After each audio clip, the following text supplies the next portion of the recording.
दल के नेता हैं राजा भैया जी, उनको बोल दें, उसके बाद बोलिए।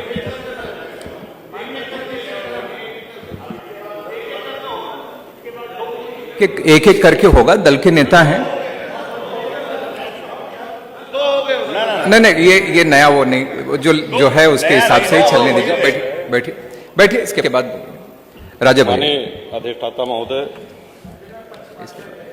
अरे कोई पक्षपात नहीं। वंदे मातरम पे चर्चा स्वीकार करके माननीय अध्यक्ष जी ने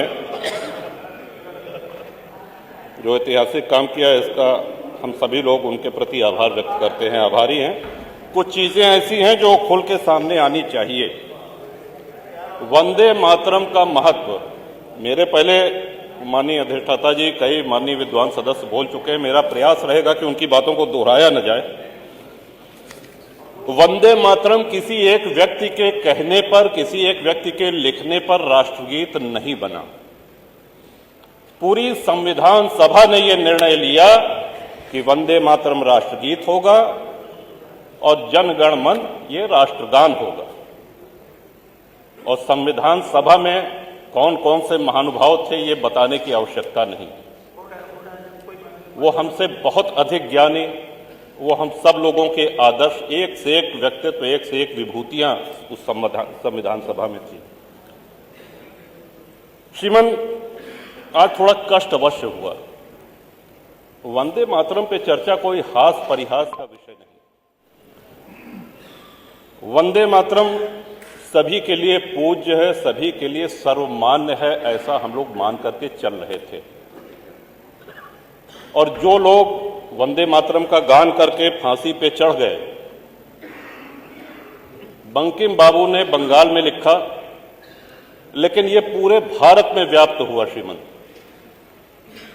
खुदीराम बोस जी का जन्म हुआ बंगाल में मिदनापुर में,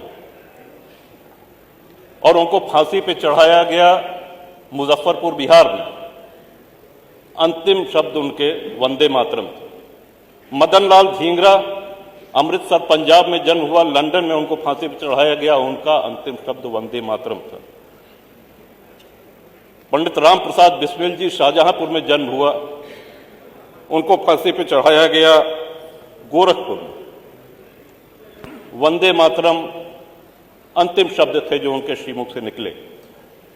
ये कहने का उद्देश्य हमारा यह है कि वंदे मातरम की सर्वभौमिकता, सर्वव्यापकता, इस पे कोई प्रश्न चिन्ह तब नहीं लगा जब हमारा देश सबसे एक बहुत बड़े महासंकट से गुजर रहा था।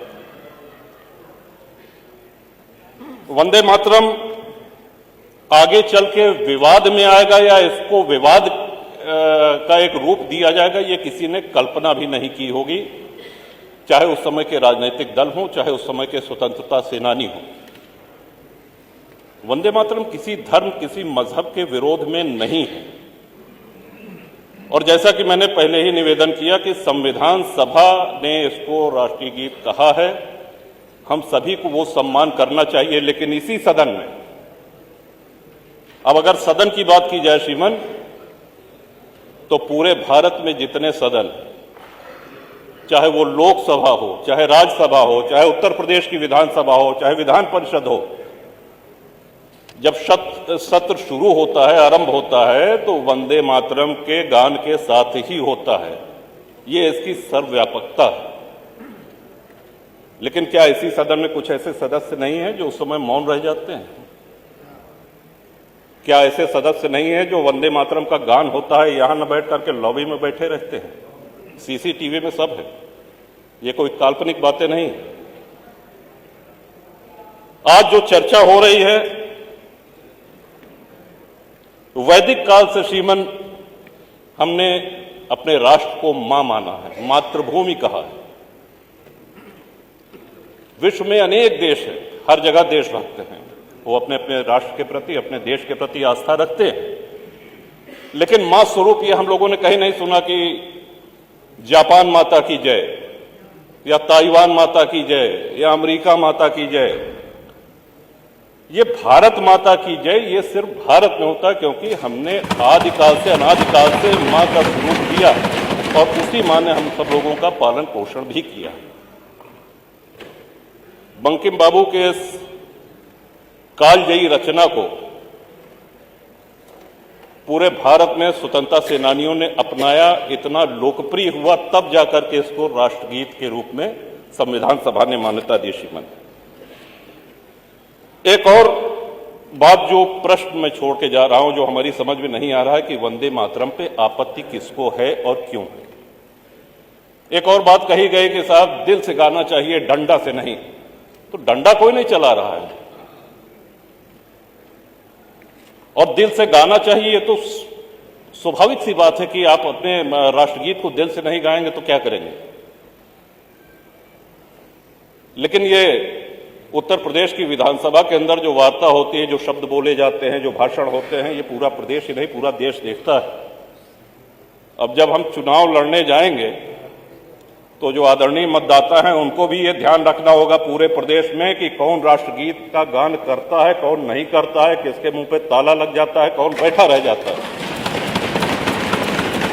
ये सबसे महत्वपूर्ण बात है। श्रीमान, आज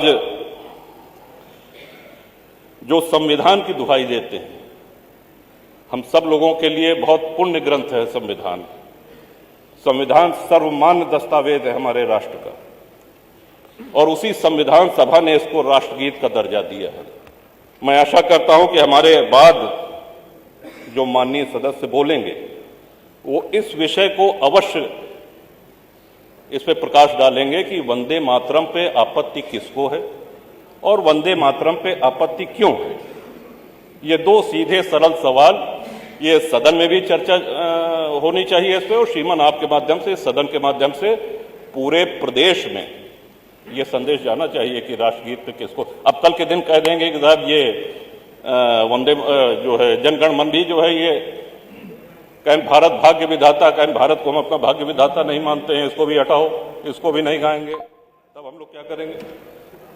तो ये बड़े गूढ़ विषय, ये तब नहीं था जब आजादी की लड़ाई हो रही थी। इन विषयों पर श्रीमान अवश्य आज माननीय सदस्य जो बोलेंगे उस पर बोलें, तभी ये चर्चा सार्थक होगी। आपने हमको समय दिया, बहुत बहुत आभार, धन्यवाद। वंदे मातरम, भारत माता की जय।